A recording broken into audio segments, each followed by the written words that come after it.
What's up? How's it going, YouTube? This is TrainerJi, and today we have the 1,000 subscriber Q&A, finally, after 3 weeks. What's up? Welcome to seeing me, all of me, in the flesh here. How's it going, guys? Finally gonna knock this out. Before I get too far in this, let me just swing around the other side of the camera. I'm not used to doing this whole face thing. I just have this terrible feeling like halfway through this, it's going to stop recording. Maybe you can't see me well. I thought I lined this up well. Looked good. If not, it is what it is. Don't expect perfection here. You guys should know that by now. I mean, I have nothing really planned. I didn't really set anything up. I printed the questions off here, and they're so small I might not be able to read them. So, yeah, it's going to go about typical for a video. So, yeah, 1,000 subscriber Q&A. As it sits right now, I think we're at 1,040 subscribers. I think something like that. I think it's 1,040 on the nose. Thank you, guys. Thank you for subscribing. Thanks for getting me here to the 1,000. And, yeah, this is well overdue at this point. I don't know exactly how we're going to do this. I guess we'll just run through the questions. I'll kind of show some stuff off. I guess maybe I'll tell you guys a little about me. Maybe. I mean, that's kind of the boring stuff. I don't know. I didn't really want to do this. I mean, I don't want to do any of this kind of stuff, like super formal or anything like that, because it's just not my style. Also, I mean, I guess you just call me lazy. I don't really want to put the effort in to do that either. But for the most part, it's just not my style, though. But yeah, welcome. Got questions. I did do like a very impromptu setup for this, so you can probably, I would assume you can see some of the office here. We got stacks of boxes of cards. Maybe you can see them here. They're about yay high. Some extra PSA cards over there. We got extra stuff up there. Some remnants from a previous business years ago that probably should have liquidated by now, but it is what it is. We got Rayquaza hanging out in the background here. This is my main desk, PC setup. You can't see it to the left. I have a light box where I go through stuff. I have stuff to pick orders. It gets to be the right of you guys. And then the other side is where I usually shoot videos. I have another desk this size, and that's where I also pick orders. I have shipping supplies. And I have a little shrine up top here. I don't know how much of that you can see either, but we got the wreath. I think this is probably one of my favorite things they've released in the last, I don't even know how many years. It's just super, super detailed, super cool. And it's stuck up there on a chimney cap because this was once a fireplace. It's since been carpeted over and everything, and just the brick remains. I thought it was kind of cool leaving that. But it's stuck up there with 3M. Bunch of them. But it's 3M. And we're wondering, I'm just waiting for the day that I either come downstairs from sleeping and it's crashed against the back side of this, or I'm here and it scares the shit out of me. So we'll see. But got a bunch of random stuff up here that I kind of like.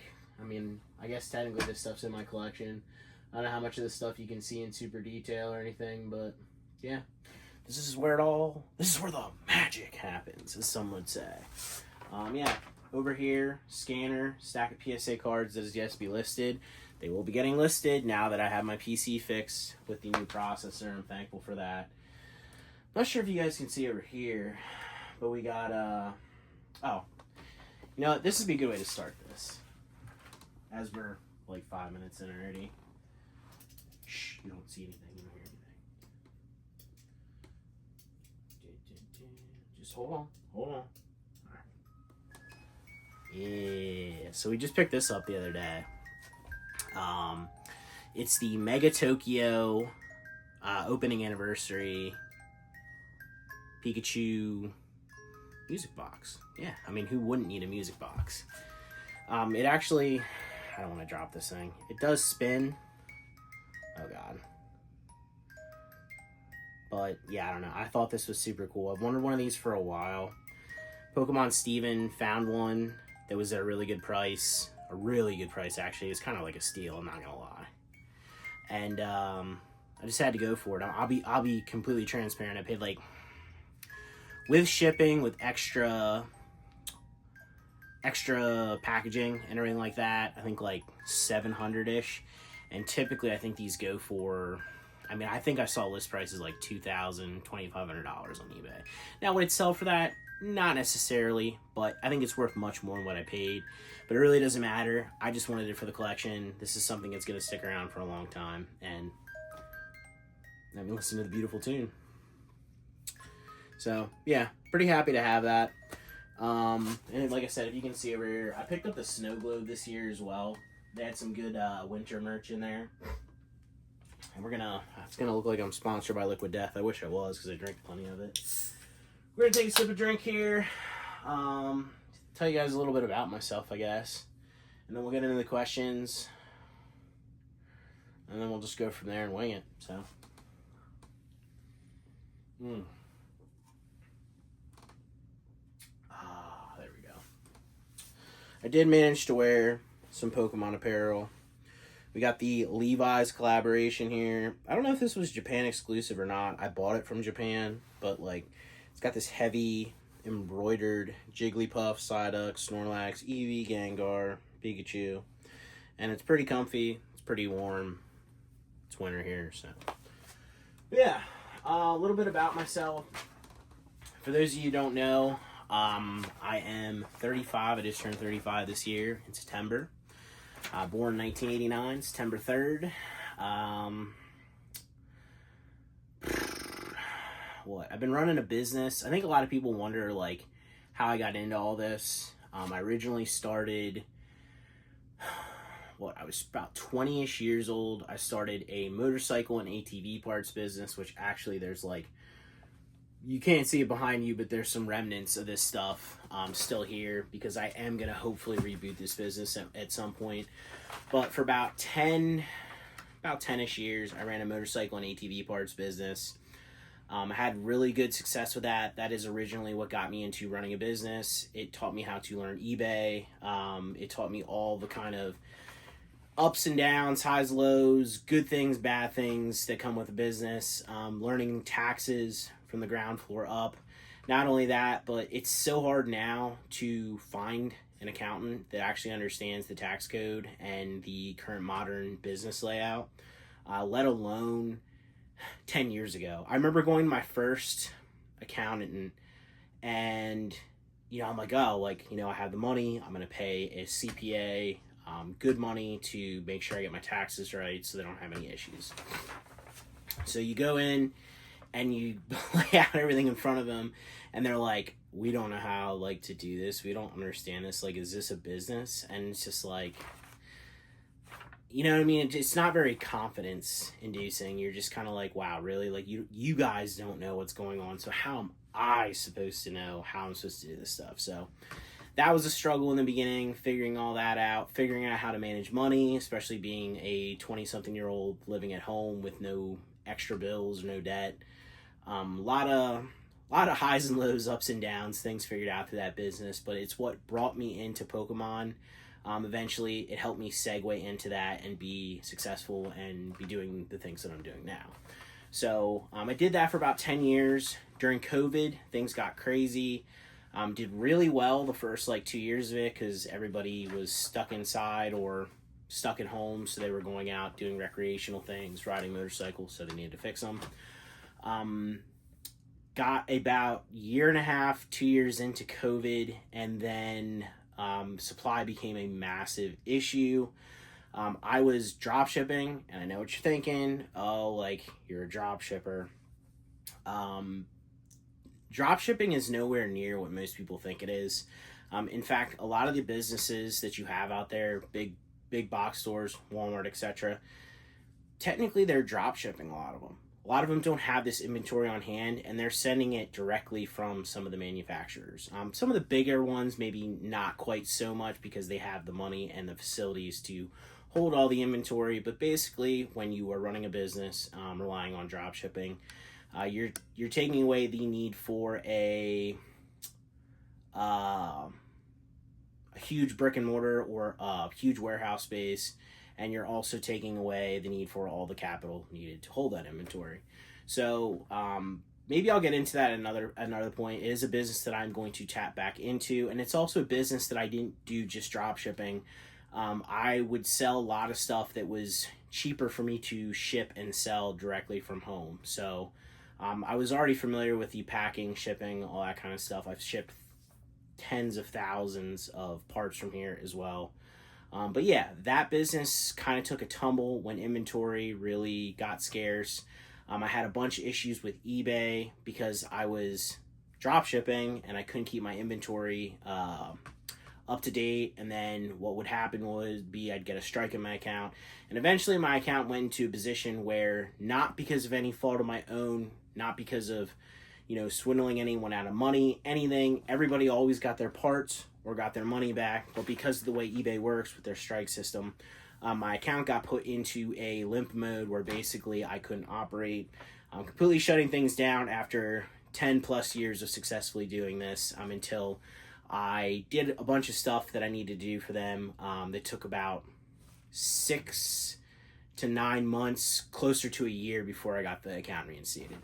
So that leads me into Pokemon. Fortunately enough for me, I was buying Pokemon stuff. Had no interest in really running a business with it from about 2015-ish until this very moment. So I was fortunate enough to have probably 2,000 plus PSA 10s, because that's all I collected at the time.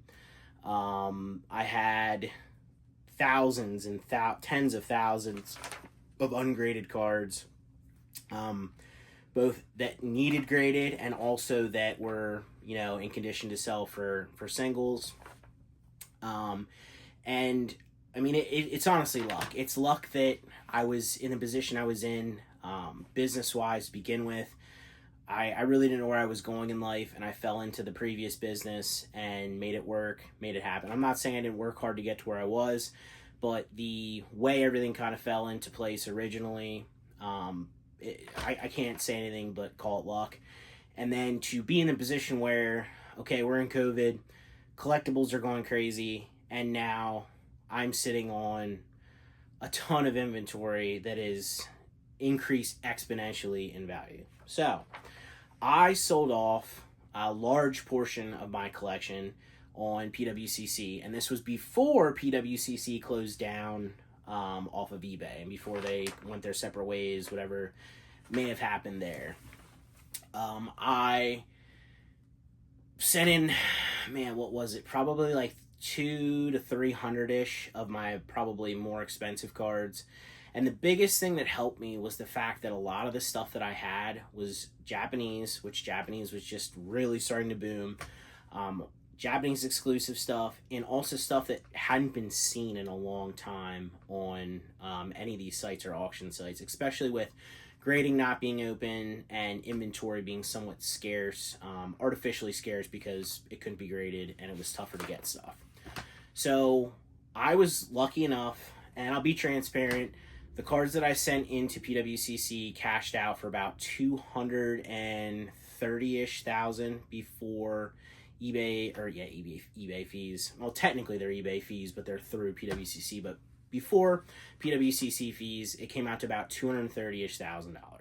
So there I was. I lost my business, my business basically fell through, and I'm in a really tough spot. I have a kid on the way. That was part of the other thing that really made it scary. And I just so happened to get lucky enough to have things in my possession that are worth a large chunk of money that I can sell to buffer myself. And $230,000 for somebody that only has a mortgage is plenty of money. So I remember getting that first check or not the first check, but the first deposit in the bank account, and it was just like a sigh of relief. Like, my anxiety was through the roof. Like, it was insane. So, crisis averted, plenty of money in the bank to take care of the family, to take care of things, and I still had a bunch of cards, a lot of stuff that I did keep for my personal collection that just meant too much to get rid of. And I still had a ton of inventory here as far as non-graded stuff that needed to be graded. So I actually kind of doubled down, and I spent a ton of money back into things, buying from Japan. And I'm like, you know what? Like, I can turn this into a business. I know how to run a business. I love running a business. That's the other thing. I think a lot of people hashtag entrepreneur a lot. And it is what it is, but I don't think a lot of people actually are, and I don't think they actually live that life. I have been an entrepreneur since the moment I was born. Unfortunately, I was born a little bit before it became somewhat of a norm, and before that word was even used very often. I didn't know what that word meant when I already knew what I was. I was a business person. I sold baseball cards when I was younger. I always was looking for something to make extra money, so that I could buy what I wanted, to have the things that I wanted. And I enjoyed the process, enjoyed doing the things. So all of that led to my success initially with my other business. And then that also led to, okay, I'm going to start a card business. So I jumped into it. And to be honest, I really don't feel like there's a ton. I feel like that story is still getting written, so to really overemphasize or over dramatize that wouldn't be really correct. We're here. This is where we're at now. Things are good. It's more of a process of learning all the things that you can do to optimize. So, like, from having the best scanner, both for PSA cards and singles, having the best label printers, having the best PC monitor programs, all this kind of stuff. I mean, that's kind of what led me to where I am now. And it's just a constant, where I feel like I'm pretty leveled out at this point. It's a constant struggle to actually really get optimized with everything. I have all the tools I need at this point, and now my biggest thing is I need to get all the inventory listed. That's where we're at. That's where we're going to leave the whole story. Maybe we'll talk more about the actual business itself at some point. But basically the reason I started this channel, a couple reasons. Main reason, weirdly, has nothing to really do with Pokemon. I feel like I have been someone my whole life that, and I still do it. I mean, it's not like I don't still do it, but I take too much offense to things, and a lot of times I react rather than respond, if you know what I mean. And I really wanted to put myself out there so that, I would get criticized on occasion. I would deal with the trolls. I would deal with people and see if hopefully I could better deal with that kind of thing, better deal with ridicule, things of that nature, because I felt like I've never really dealt super well. I've gotten better, but it's never something I've done super well with. Really haven't gotten a ton of negativity, which I'm thankful for. Thank you guys for watching and being easy on me. I feel like I've still learned so much from doing this whole thing, but definitely did not get the negativity that I thought I would get. But I think that's yet to come, especially if this channel grows. We'll see. I'm not too worried about it, but yeah, so that's one of the first reasons. And the second reason was I was seeing a lot of people do this kind of thing, and I really wanted a business that was totality, like complete, from top to bottom. It's like I'm buying the inventory, I'm selling the cards, I'm grading things myself. In my opinion, this is like advertising in a sense. Like, obviously you guys can go look in the store at any time to see what's there. This at some point becomes a revenue stream, which it is now. Not that it's much, but there's just a lot of things. I just wanted a totality, like, so that everything is kind of like feeding off one another. And I do need to put some more effort into this. That's something I really want to do coming up for this next year. And but as a whole, like, I really like where things are at, and I like where the channel's going. I like where the business is at, and I like where my mind is right now, taking care of things. So that's pretty much the reason that we started doing this. I know I've rambled on. I don't even know for how long at this point, giving you guys some backstory to this kind of thing. Hopefully some of you guys enjoyed it. If you didn't, I probably could have told you to fast forward like 20 minutes. I really got to see if this is still recording, because if I just rambled all that time and nothing's recording here. All right, I think we're recording, right? Yeah, we're at 20 minutes. All right, I'm just making sure because I'd probably cry right now. But yeah, my biggest thing for this year is that I really just want to get inventory all settled away. I want to be at the point where I can order from Japan or wherever once a month or once a week and have an order coming in, or, you know, some weeks having a PSA return coming back, and I get that all processed and everything's already dealt with. Videos are done, all the inventory is processed, whether it's for grading or for singles, and any submissions are sent out. Meanwhile, obviously, I'm processing orders, and I just want to be like bang, bang, bang, have everything coming in, cycling through, doing what it, excuse me, hiccup there for a sec, doing what it needs to do. I'm way a ways off that. I mean, for instance, I don't know if you guys can see this box here, but I mean, there's just like there's a stack here. This stuff needs listed for singles. Like, this is just metal type, and a lot of this is CP6. There's CP2. Oh, both wrong on both accounts. CP5. CP5, like Magirna, whatever. A lot of other random stuff in here. This is just one little stack, and there's just another stack of metal. This is just metal type. Okay, now that's just stuff that's been gone through that needs listed as singles. I have 5K count boxes of just about every era. So old back, E series, XY, Diamond and Pearl, Platinum, Legend, and so on and so forth. Literally 5K count boxes of stuff that hasn't been gone through, and good stuff too, not just comment, but like everything. It's literally a mix of everything. So there's what I just showed you with that metal type.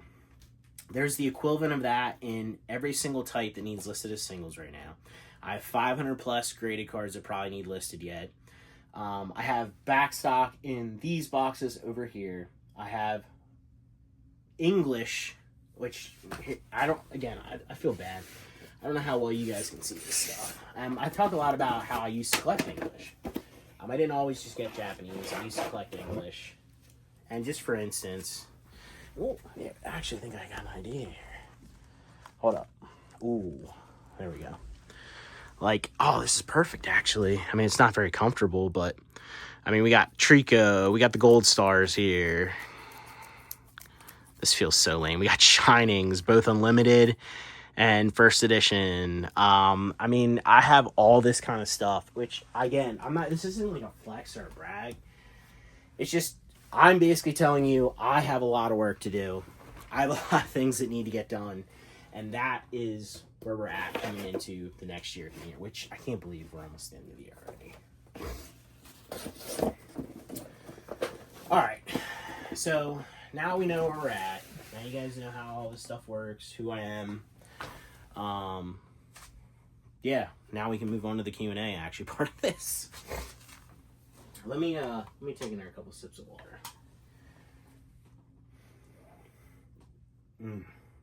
I did say earlier this week, if you guys watch, I thought I might be getting sick for this. I still feel like there's a chance, but we're not. So we're getting this done, getting it uploaded, and you'll see it hopefully Saturday. I guess you'll see it Saturday. This will be the 17th if you're watching it the day it releases. So, cheers. All right, let's dive into some of these questions. Now that you have some of my background, now you can kind of see how things work. And, yeah. All right, now, bear with me. Again, this is very tiny print. I'm going to have to zoom in on this. Ooh. All right, you know what? I can actually turn it around. And I can go to the comments section on my PC rather than look at this horribly printed piece of paper, which I have no idea why I did this way. All right, what is this? Brennan O'Donnell, 8672, asks, any favorite Japanese exclusives? Well, Brennan, is it Brennan? Brendan? Brennan? Brennan. It is indeed Brennan O'Donnell. Honestly, that's so tough, dude. Actually, I can give you a couple right offhand here that I actually have sitting here. They probably are some of my favorite, if not my favorite Japanese exclusives.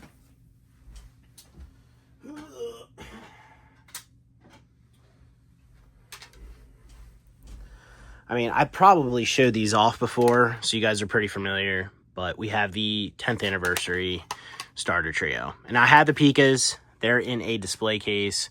I don't think I'm taking a pause mid-video to go grab those. Check those out if you haven't. I'll probably show those off in the future. But if we're talking about Japanese exclusives, some of my favorites, right here. 10th anniversary promos, all by Yukamori. All of this awesome Pikachu stamp, all of a very unique look due to Yukamori's clay artwork style. And yeah, I mean, this is my profile picture and just about everything, and probably my favorite, one of my favorite, if not my favorite cards in the entirety of Pokemon. So yeah, there you have it. As far as Japanese exclusive goes, I mean, here really you have a lot of options. You know what I mean? Like you can look at just about every promo set, and a large portion, if not a majority, are, you know, literally all Japanese exclusive. So I guess in a broader sense, I'd probably just say promos in general are probably my favorite as far as Japanese exclusives go.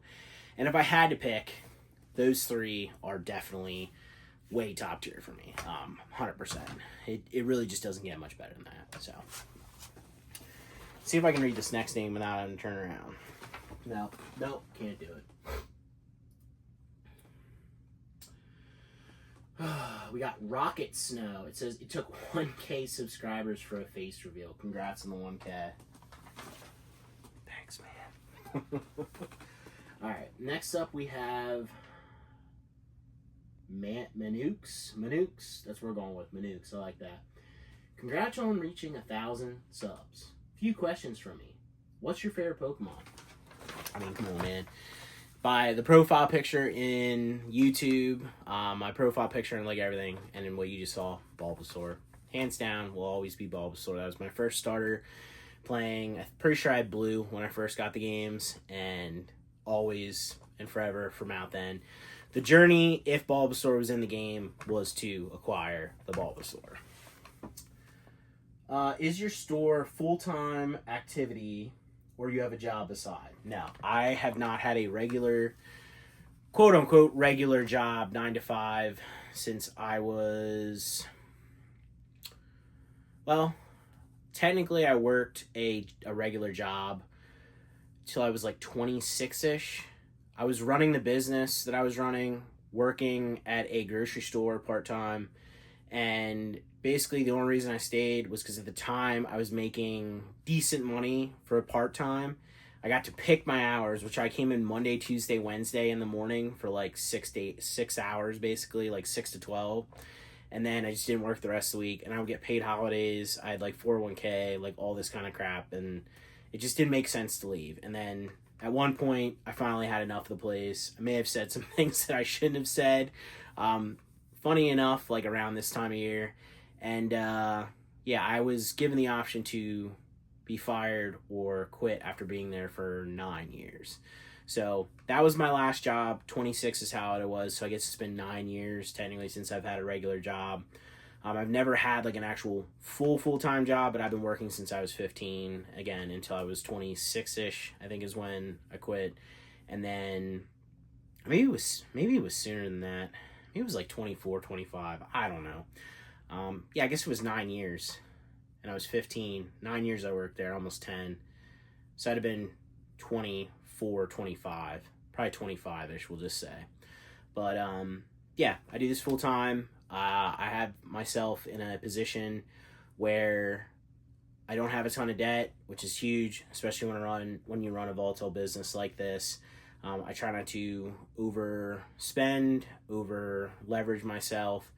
And, I mean, me and my family live very comfortably. I'm very fortunate. I have a very nice home. I'm in a very good position in life overall. I'm not filthy rich. I'm not, I don't have every single little thing type deal, but I have a lot, and I'm very fortunate to be in the position I'm in life. That kind of went a little bit of a segue from having a job, but you get the point.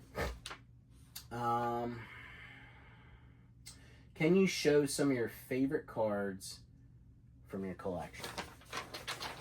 I don't know why I didn't anticipate this when I pretty much knew like somebody had asked this already, but I really didn't get anything out. Oh. I guess we can just open up the safe since it's right here and I can pull a stack out. And you can see some of the cards that are actually in my personal collection. Tell me the safe won't open. Doesn't want you guys to see.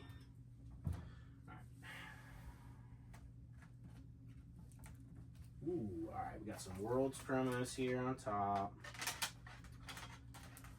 Realistically, these aren't really my favorite cards here. You guys are like, dude, like, what are you doing? Where are you at? Just relax. See, a bunch of these on this top stack here are actually cards you guys would have seen yourselves not long ago. So I'm just going to go through here quick. Give me a moment.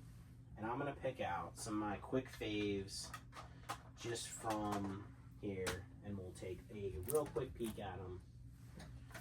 And I'm going to do more videos like this in the future, where we actually go through some of this stuff in depth on the counter, because this really doesn't do it justice. Ooh, there's one. There's a good one. Ooh, there's a good one. I actually have a lot more in my collection than I had previously thought, but I just, you know, it's one of the things where I just kind of kept putting stuff in this. I wonder if you guys can even see me. Can you see me? I'm over here, if you can't see me. Ooh, there's a good one. Ooh. Ooh, there's a real good one. Ooh, there's a good one too.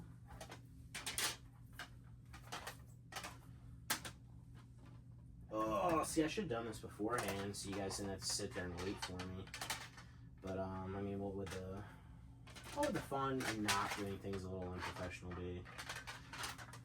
Might as well just literally go through it. I have like a stack and a half to go through here yet, and I'll pick out some random stuff. And then one day I'll pull out stuff from my one display case that probably hasn't been seen at all, actually.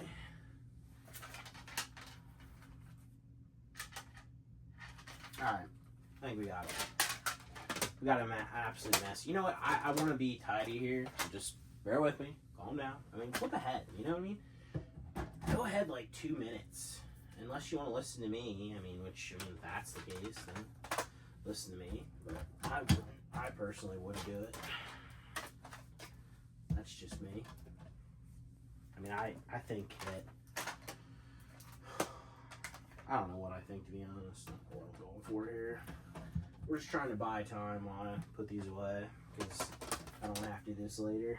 I want to go to bed after I record this and upload it. This is way too many cards to show off. So anybody else that asked to see cards in this is it. This is all we're doing. Alright. We're going to swing around the camera here. Alright, first up, we have a Venusaur Melee Scramble promo. You're going to say, why is this your favorite card? Well, you see, friend, I don't know. I just really like the set, to be completely honest with you. And you know what? I actually had a really good idea. Ooh, I can get a chair and bring it behind here so I can sit and not have to, like, crouch down.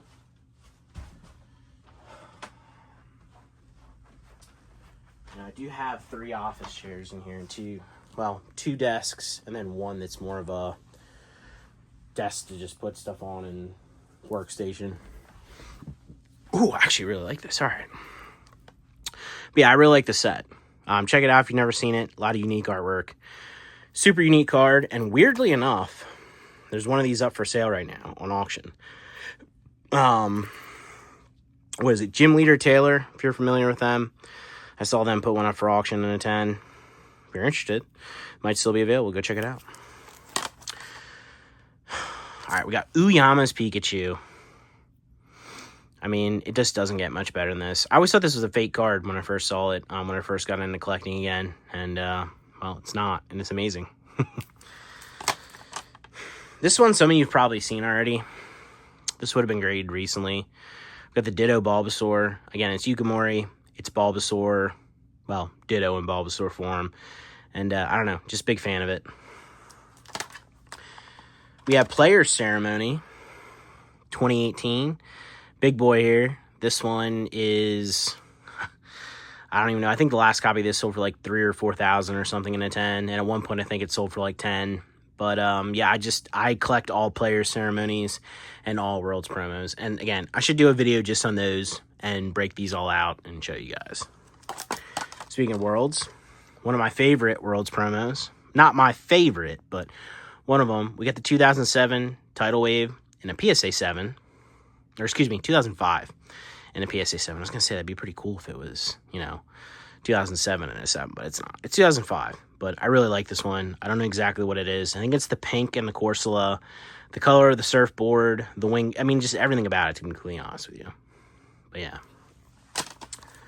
We're going to save that one for last. So these three, and you're going to notice right off the bat, we got all 3 10s here of the CD promos, Blastoise, Charizard, and Venusaur. These I bought as a lot for under $100 on auction well before the boom. And that just goes to show you where things have come. I love these. I've loved these artworks literally since I was a kid, seeing the Venusaur in English and always really wanting the Blastoise and Charizard to be in English. Yeah, this is just a must-have set for me, and I'm super glad to have this one. One that I've had for a long time and won't be going anywhere. We got the Charizard E-promo. I kind of want to regrade this. I feel like it should be a 10. It's super clean, but why crack it out? I really don't need the grade. It's going in collection.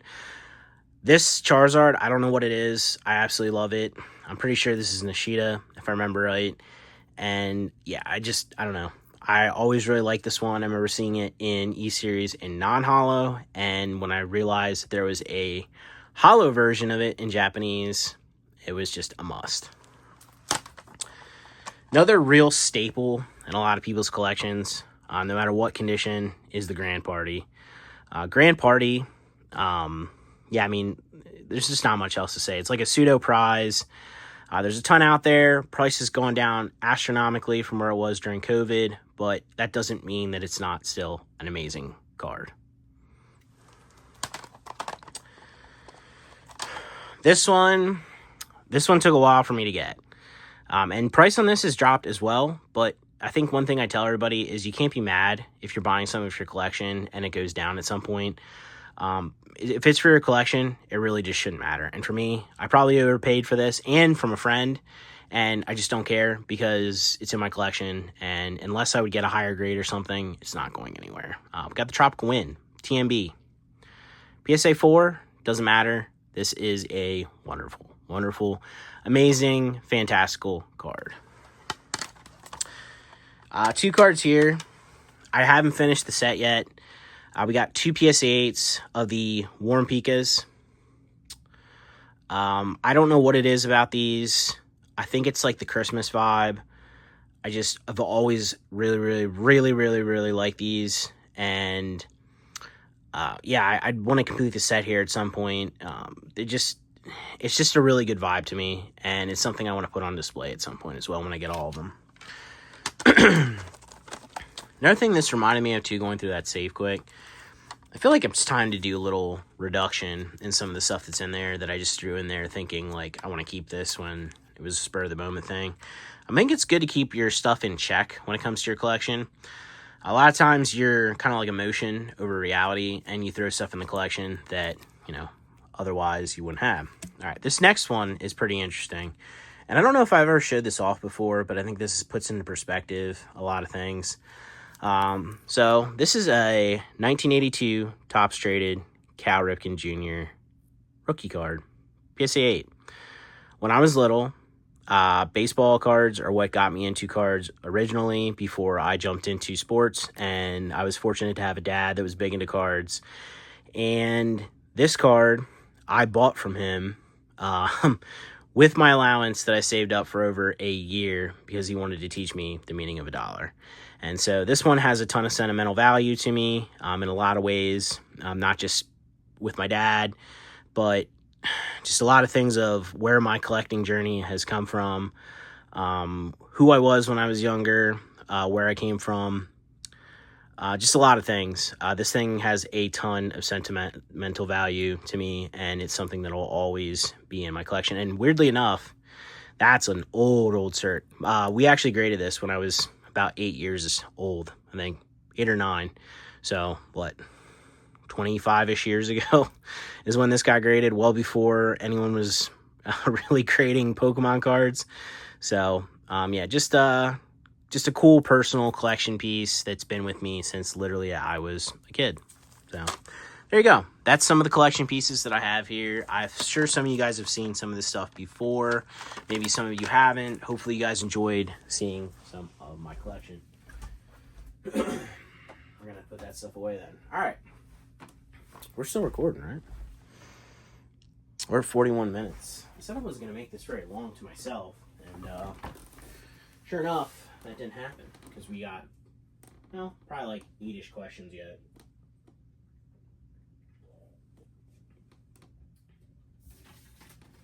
All right.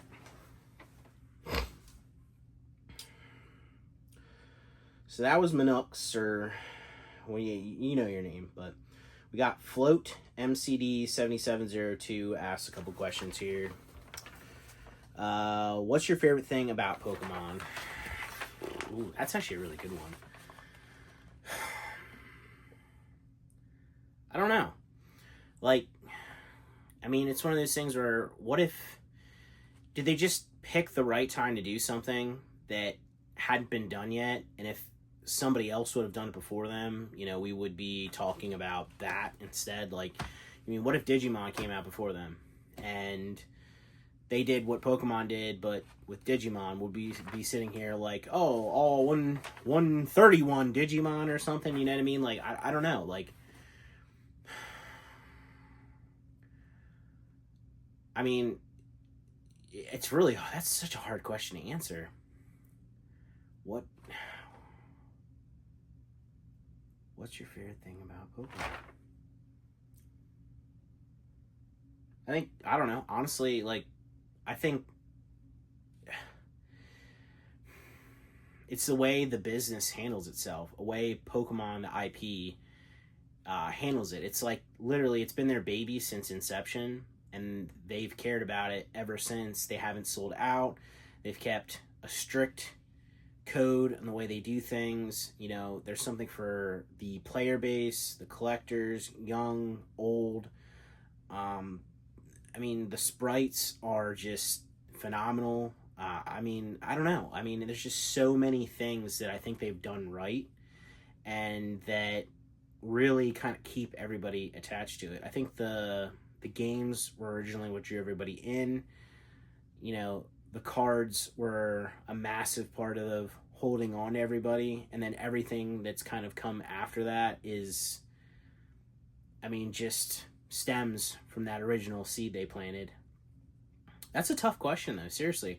I mean, I'd honestly like to ask that to a lot of people. Like, what do you like most about Pokemon? Like, I don't even know, like, what you say. Like, what do I like most about Pokemon? Like, I don't know. Like, I just love Pokemon. Seriously. Like, that's crazy.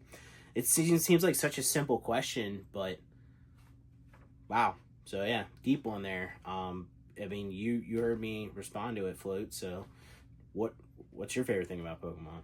Curious. I mean, seriously. Number 2 from Float. What does your CGC collection look like? Well, my CGC collection looks like... Oh. Well, I gotta put the rest of his cards away, so we'll show you what my actual, literal CGC collection looks like. Come on. There we go. And I should be able to just pick this thing out, because it'll stand out like a sore thumb, I would assume. No, I probably assumed wrong. No, I didn't. I'm right. I'm better. So my literal only card in my collection, CGC, which it's not by my own choice, but it was already graded, is the Rainbow Energy from the 2021 Creatures deck. Has the back, this is pretty much the reason I bought it, has the Charmander, Squirtle, and Bulbasaur. I forget what these books are called, but I don't know. That's pretty much the main reason I bought it. And the Rainbow Energy is pretty cool, and the history behind the deck and everything's pretty awesome too. So yeah, that is the literal definition of my CGC collection. I don't like CGC very much. My biggest gripe, I think they had something good for them going, and then in desperation, they've kind of become like the class clown in a sense, where anything that PSA doesn't want to dip their hands into because they're a little bit skeptical, which is the way you should handle a business like this, they seem to be willing to do anything to keep their name alive, to keep things rolling, keep the bills paid. Best example currently is the beta, alpha, delta playtests and everything that are flooding the market at the moment. I think everybody should be very skeptical about them, regardless of who you think is giving you the information. I don't know. I'm not going to sit here and say that I know that they're fake or anything like that, because I don't. And personally, I really don't care about them. It's just not my thing. Something like that, better off in a museum. If you want to own it, by all means, if it's your cup of tea, buy it. But it's not something that I'm interested in, and a lot of people trying to really push, hustle, roll these things out, and they just kind of appeared out of nowhere with everybody saying that Akabane, just gave him their good graces and sold these, and I don't know, just doesn't feel right to me. And again, that's kind of the reason that I don't like CGC, is just simply they will dip their hands in anything if it gives them some relevance now that COVID's over and they're not the only company grading.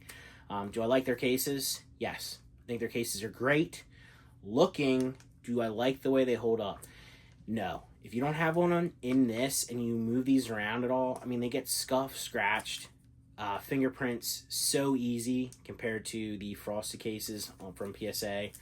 And no, I'm not being biased. Like I have like 200-ish CGC cards that were up for sale that we'll be giving some of those away in the Thanksgiving giveaway thing that I've done.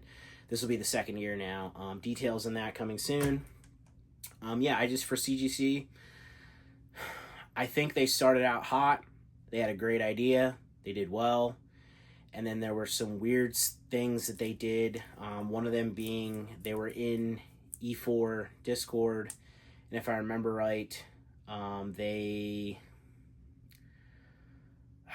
it was weird. They did something really weird that just seemed really unnecessary for a company that was established. But I can't remember exactly, and I'm not gonna say it. I'm not trying to slander them or anything. Again, I think that they had something really going for themselves. And the switching, especially of the CGC grading scale after just such a short time, that also throws a lot of red flags for me. You're not committed to what you're doing, and you have to do something out of the ordinary in order to you have to change your grading scale in order to like keep up with the competition. Like that just means you didn't really feel very committed to what you did originally. And I think that PSA has changed a lot, but they've stayed tried and true pretty much to their core values from their inception until now. So don't get me wrong, I'm not a PSA fanboy by any means. I love PSA. PSA's made me a ton of money. I think that's another thing that I find funny. You'll have these people talk trash on PSA, but yet when it comes down to grading and then selling cards and making money off them, they have no problem. They won't say a word about that. It's like, well, if you really didn't like them, then why are you grading with them if you don't believe in them? Just one of those kind of things. And that's why with CGC, I don't really believe in it. I don't think that there is long-term value in a lot of these CGC cards, and I just don't want to be a part of it. And if you want to, by all means, that's fine. I'm not criticizing you. You do you. And again, if you like the cases better, by all means. Visually, especially things for your collection, go with what you like, not with what everyone else thinks. But yeah, that's my little tangent, rant, rave on CGC and what I have CGC wise. So yeah, again, stay tuned for the Thanksgiving giveaway thing. I'll do a video on that coming up next week probably. And yeah, it'll be fun. All right, another sip of water, and then we'll get into another question. I think Float has 2 more yet. I don't know why this tastes so good right now, but it does. I think I'm just parched. Long-term, what are some long-term goals? That is from him, right? Yeah. What are some long-term goals? I think I said it earlier when we talked about the business. I think my long-term goal, let's just say 5 years out from now, is to be buying regularly, processing cards immediately when they come in, whether it's for singles, getting them up in the store, getting them prepped for grading, so that as soon as I have enough for a submission, they go out the door. Having all my inventory organized, having my office space organized, and just have everything running like a well-oiled machine is pretty much the goal. 5 years seems like a long time for that. I'm going to add in for that as well that I have my other business up and running and that is generating revenue, and then also that the videos that I'm doing are getting more views, the subscriber base, continues to grow, and that, again, everything in my life, business-wise, is just running like a well-oiled machine. I'd say that's my, future goals. If we're talking collecting, maybe that's what you were asking. If we're talking collecting, I really can't say that I desire a ton of stuff anymore. I really like quality or quantity. I do want to start putting some more binder sets together on occasion, whether that be vintage, modern. If a modern set stands out to me like 151 did, which that binder still didn't get finished yet, even though it's like 2 cards away. I need to finish it, do a video on that. I love the set, but I was almost so burned out after opening so much of that and doing so many videos. But collection-wise, there's a couple cards on my list. I think my top tier ones, probably top 2 that could potentially never happen in my lifetime, are the Tropical Breeze, which is the E-Series Worlds promo in Japanese. We're looking at probably 100K there, 70 to 100K, give or take. So again, could I afford it at some point? I couldn't now. I absolutely be transparent. I could not afford to do that right now. Will I be able to afford it at some point? Maybe. We'll see. And then the other big one would be Snap Bulbasaur. I've always kind of really wanted that card. I like it for the fact that it's Bulbasaur. I like it because it's vintage. I like it because it's rarity. And I don't know, it gives off good vibes because it was just given away in such an old school way, the way a lot of that kind of stuff was back in the day. But yeah, collection goals, again, those 2 are the big ones. I guess maybe have a victory ring, one of the newer Pika Victory Proof? That you're looking around 10 to 15,000-ish probably, so that's not out of the realm of possibility. But then if I do that, then that's money that wouldn't go towards, one of the bigger goals. So yeah, put some more sets together, chase some bigger cards here and there, throw some cards in the collection that I really like here and there.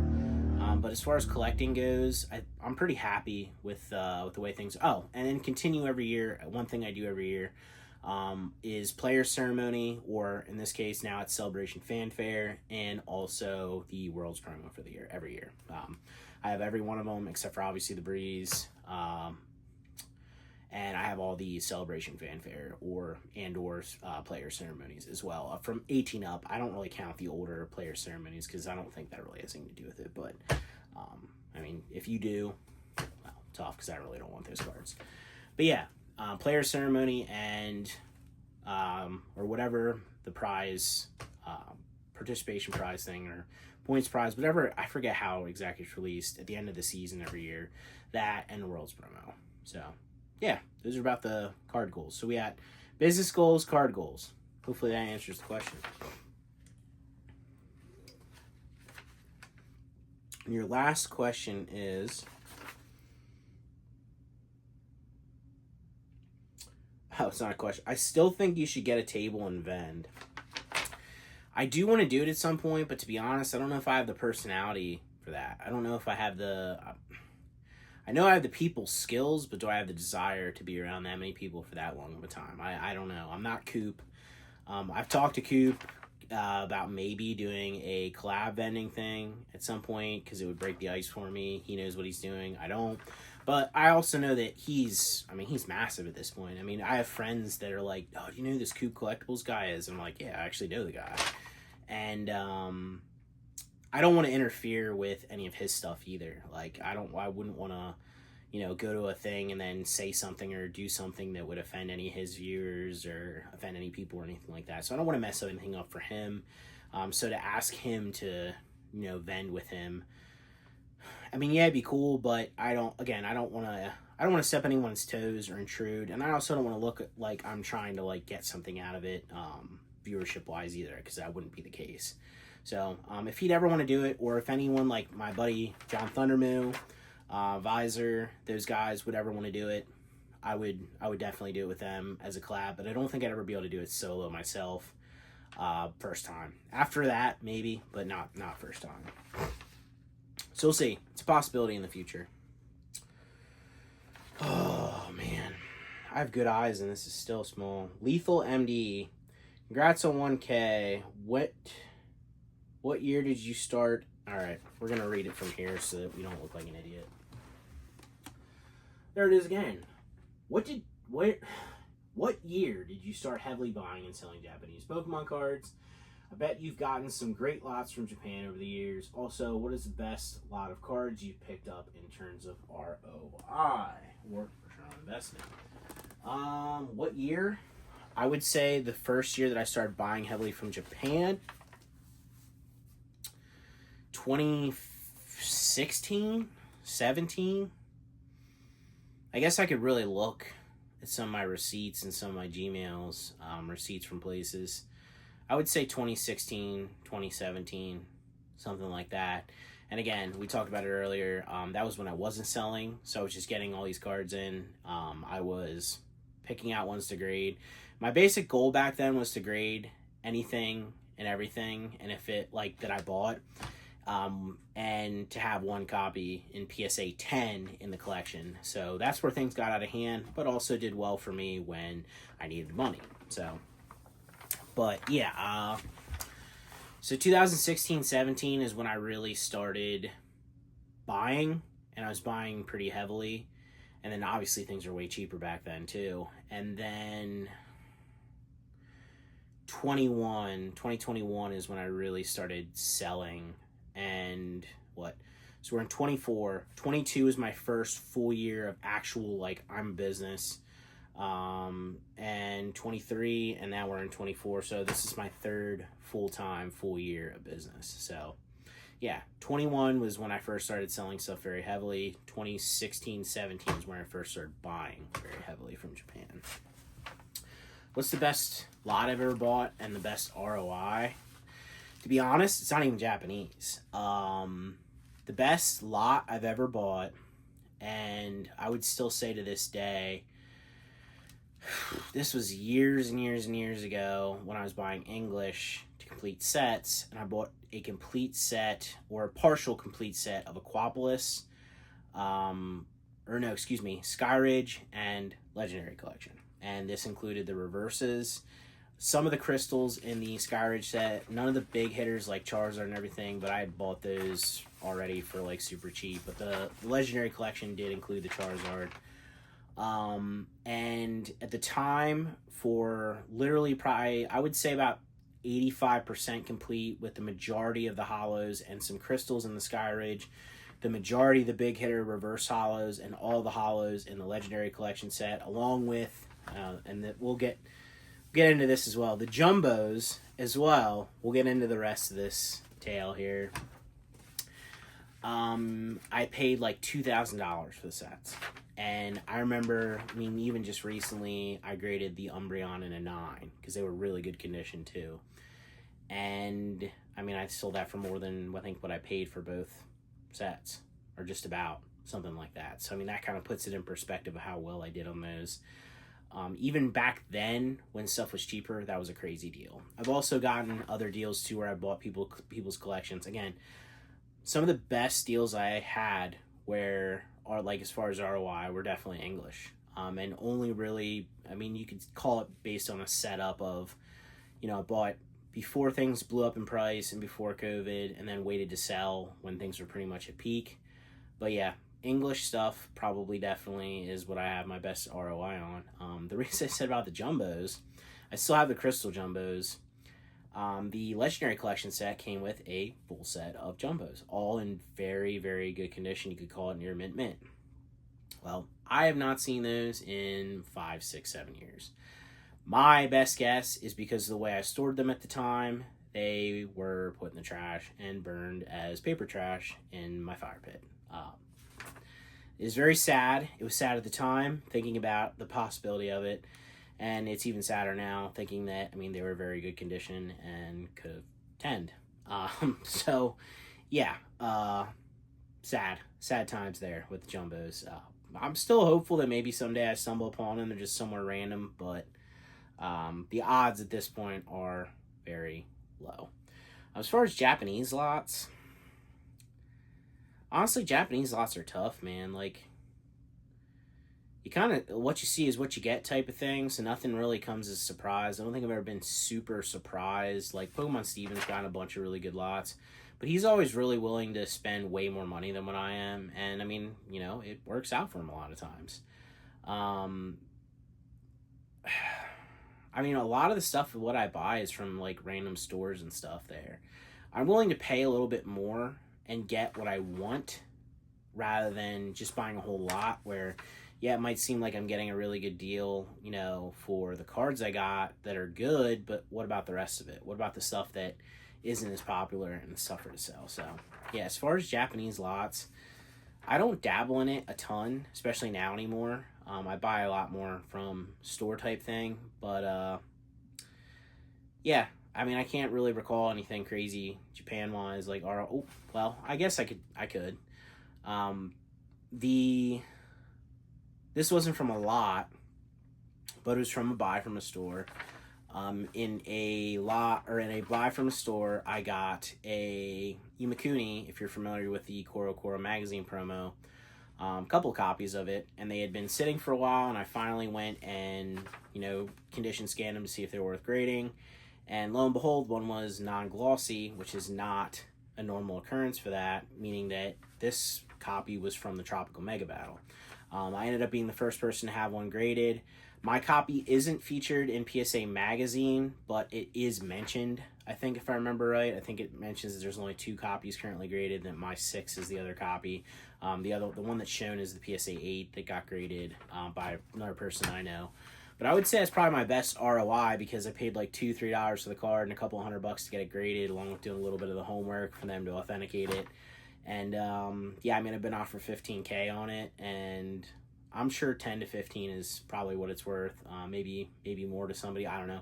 But I'm not going to sell for anything less than probably an astronomical amount of money because it's super cool, like, piece of, like, my collection, and at the same time, I didn't pay anything for it, so, if it ends up being worth nothing at some point, then I didn't really lose anything. But as far as Japanese stuff, ROI, that's probably it. We're getting a lot of long-winded answers here. Hopefully you guys are really enjoying this, taking this all in, and I know a lot of you guys probably aren't even here anymore. All right. So that was your question, Lethal.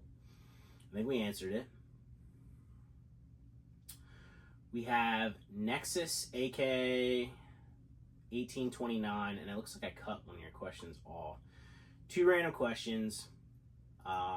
Favorite evolution. Let me see what your other one was. Do you collect prize cards like victory medals? So first up, favorite evolution. If we're talking original 3, I'm going Jolteon all day. Jolteon was one of those ones. I don't know why, but I always liked the fact that it used like a bug type move, pin missile. I thought that was cool. And Jolteon was the last card that I needed for my jungle set when I was a kid, and there's like a whole spiel, I think I've told it before, where I traded a kid for it and almost got in trouble in school, trading him for it to complete that was the last card I needed to complete my set. So Jolteon, if we're talking original 3, if we're talking all from now until where we're at, or from then until where we're at, Umbreon. And I know that's like a basic bitch answer kind of thing, but to be honest, like, I really don't care. I've always, it's hard not to love Umbreon. You know what I mean? Like, it's just a great Pokemon. So Umbreon, if we're talking modern day, if I had to pick overall, I'm gonna say Umbreon. I'm just gonna say it. I'm not gonna pretend like, I love Jolteon. I love them all, to be honest, but we're going Umbreon. Sorry to anyone out there who's like, oh, of course you picked Umbreon. And then, do you collect prize cards like victory medals?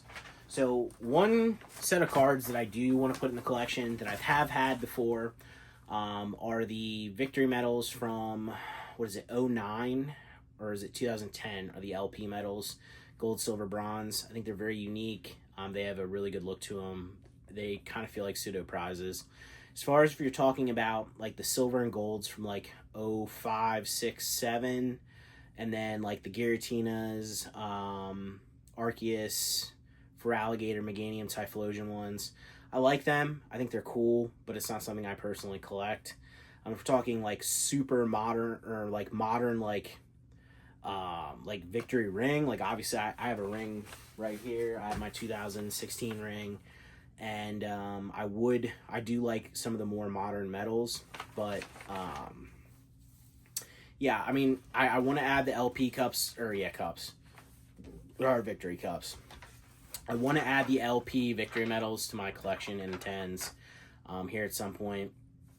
I feel like they're probably at a price point right now where I probably should just buy it and get it over with, but it's gonna be like $500-600 probably to complete the three-peat. But yeah, I like them. I think they're great. I think they're great cards. I think they're great, again, like kind of like pseudo prizes. Like they are prizes, but they're not type thing. Like they're not like super rare trophy cards, but they are like prize cards. And again, they're really cool. They're unique.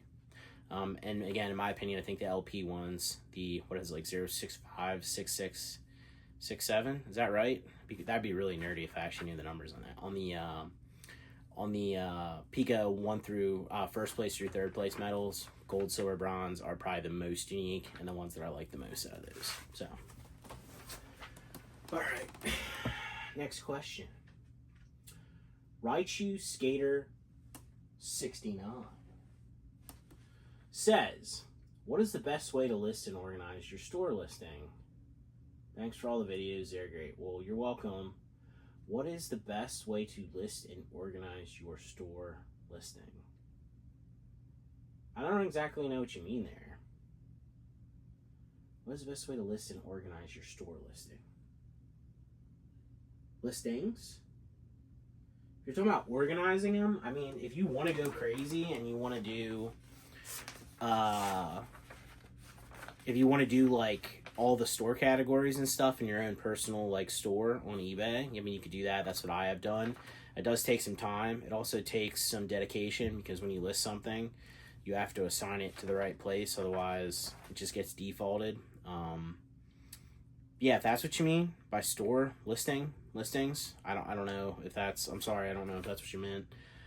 If you're talking about like organizing inventory, I need to do better than that, but we'll go over that at some point. I know I keep telling you guys that whenever you ask, but just come up, honestly, I don't think there's any exact way. I think you have to come up with a way that suits you best, because just because someone else in their own mind can like pick orders super quick from one way of organization doesn't mean that somebody else sees things in that dimension in that way and can pick them in the same manner. So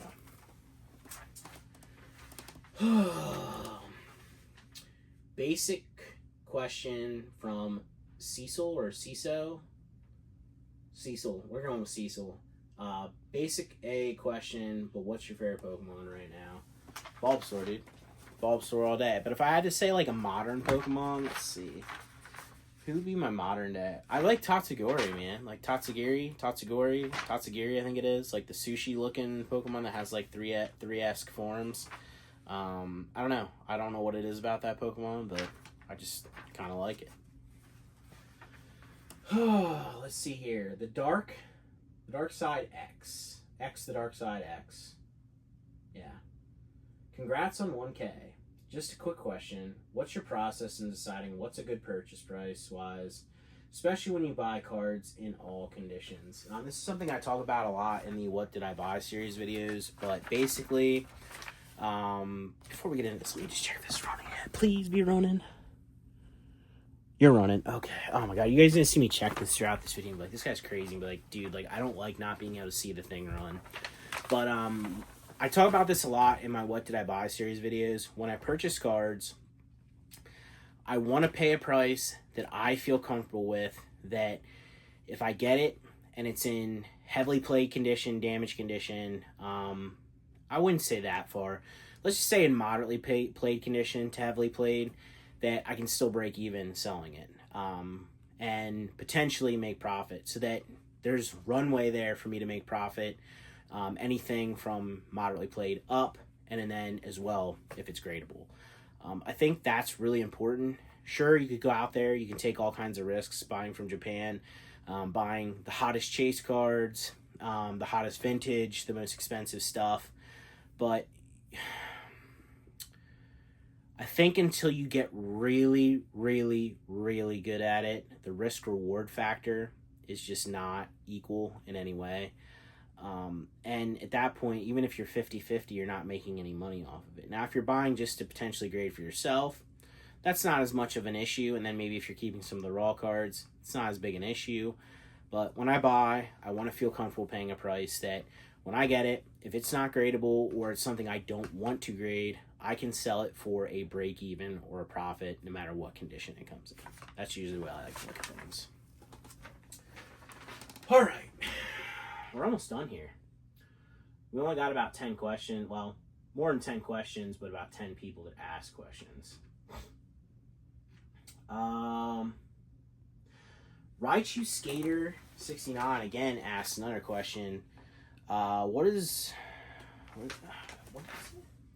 the most underrated Pokemon? Ooh, you guys already know, man. I say it every video. Every Pokemon's underrated. If it's not rated, it's underrated, right? So, now if I'm sure you're making fun of me from one of the videos when I say everything's underrated. But honestly, I think a really underrated Pokemon that comes to mind, especially since I saw one when I was in the safe there, Relicanth.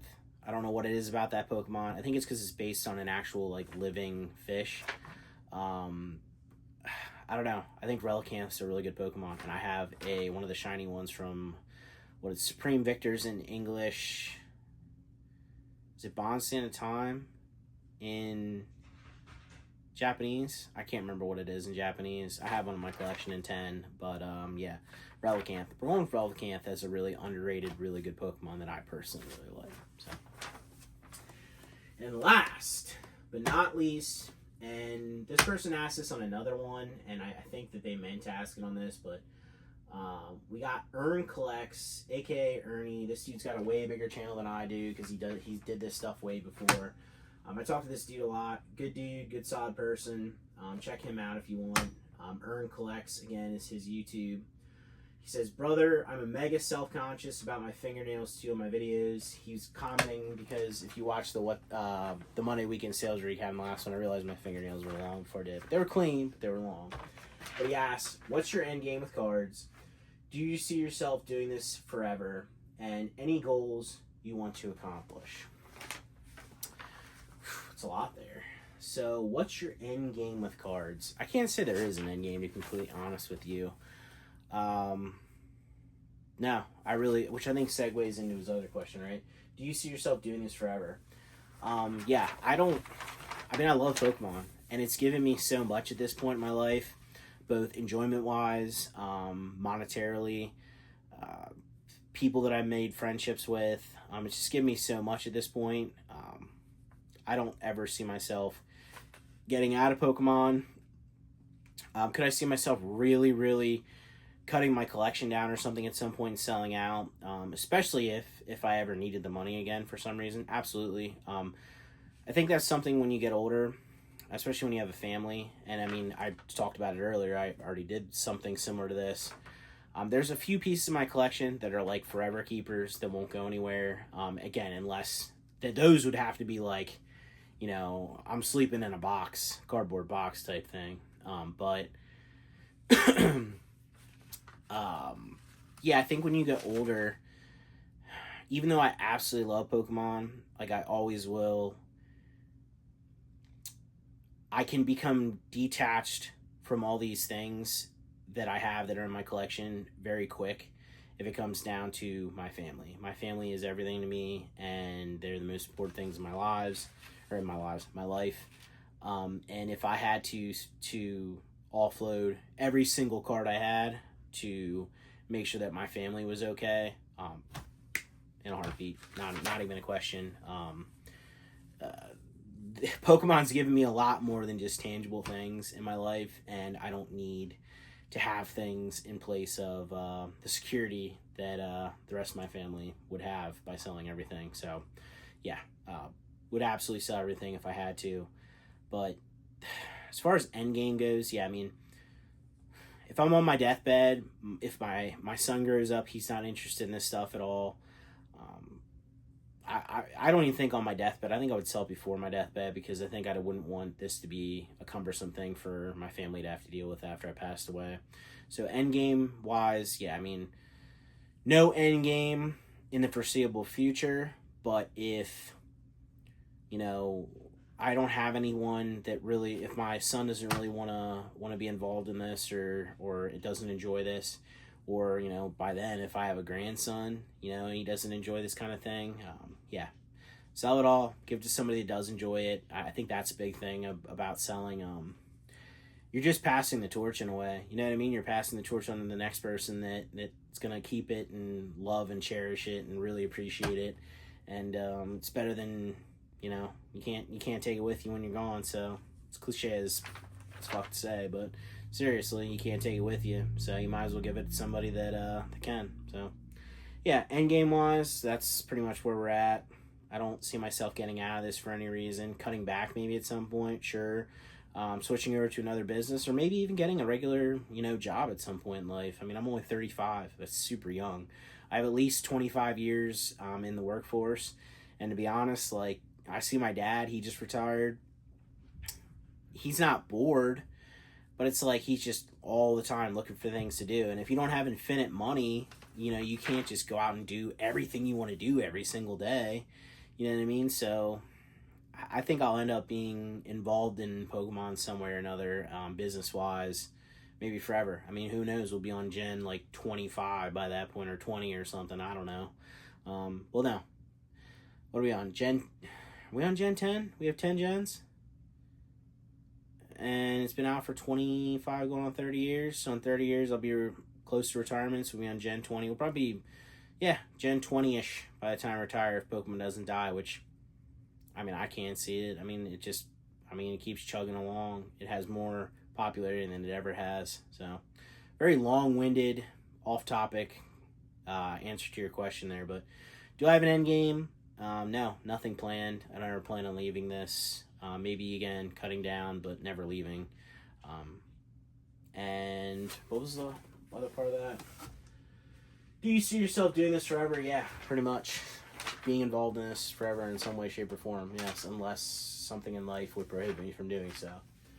And then the other part of that was any goals you want to accomplish. Yeah, I mean, if you watched the rest of this, and I talked about it earlier, I said that pretty much just want to turn everything into a well-oiled machine. Just be getting cards in, processing, getting cards out, rather than just constantly building inventory. It's one thing to have inventory. I don't believe on fire sailing. It's just not something. I'll run sales and stuff on occasion, but I always list higher. I'm not always going to be the cheapest. I'm being completely honest with you guys. Sometimes you might be able to find it cheaper. But I am going to be honest with you guys the whole way through the process. I am going to communicate with you, and I am going to give you the best possible customer service that I can. And that is the extra that I offer you for the extra that you're paying. So, but yeah, turning the business into a well-oiled machine is pretty much the future. And then also, again, segueing into my other business and taking what I've now learned from Pokemon into that and reopening and running both. And again, running both like a well-oiled machine. So, yeah, guys, that about does it for the questions. So, I don't know how far we're into this at this point. I can't see their side of the camera. I would say at least an hour and 20 minutes, maybe longer. I really don't have anything else to show off for you guys. I mean, I could ramble on forever. We could, you know, talk about all kinds of stuff. Oh, thought I broke it at first. We were gonna have a mini meltdown on camera. But I think the best way to end this is to just listen to what the sounds of what got me into this to begin with. The sounds of being in the game. But no, I think, you know what's funny though? Now I'm thinking about it. I mean, sounds like, I mean, even just hearing some of the, like, I forget what it was the other day. Something sounded like from one of the games, and I said something to my wife about it, and I think that's another thing you recognize a lot from Pokemon is the music composition. It's catchy, it's simple, but it kind of reminds me of things. I mean, this takes me back immediately, listening to the sound. But, yeah. I guess we'll close out here. I mean, thank you guys so much for watching, whoever watches this. I haven't been getting quite as many views lately because, I mean, it's partially my fault. I haven't been uploading as much, and I'm sure some of you guys are getting bored with just seeing the Monday weekend sales recaps, and that's it. We're going to do a little better than that. I told you, again, well-oiled machine. But, yeah, thank you guys all for watching. Thank you guys for getting me to this point, to 1,000 subscribers. That was the original goal I set out for myself, and to be honest, I'm pretty happy with that. Wherever subscribers-wise things grow, I'd like, obviously, to get more views. But wherever the subscribers thing goes, it is what it is. Again, I've set out to achieve this goal. I completed it. I'm happy. I'm thankful, and I'm proud of myself. I'll give myself a little pat in the back because I usually have a hard time going for long, drawn-out goals. But, yeah, thank you to anybody that's purchased in my store. Thank you for anyone that buys from me consistently. Thank you guys, all the ones that comment consistently. I mean, again, I would have not thought that people would listen to me talk this much, which I'm sure some of you would like to tell me to shut up on occasion.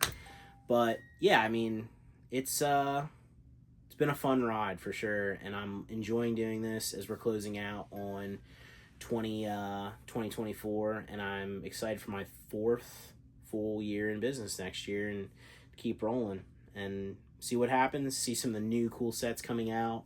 Ton of new, the Team Rocket set's coming out. This terrestrial Eevee thing is coming out.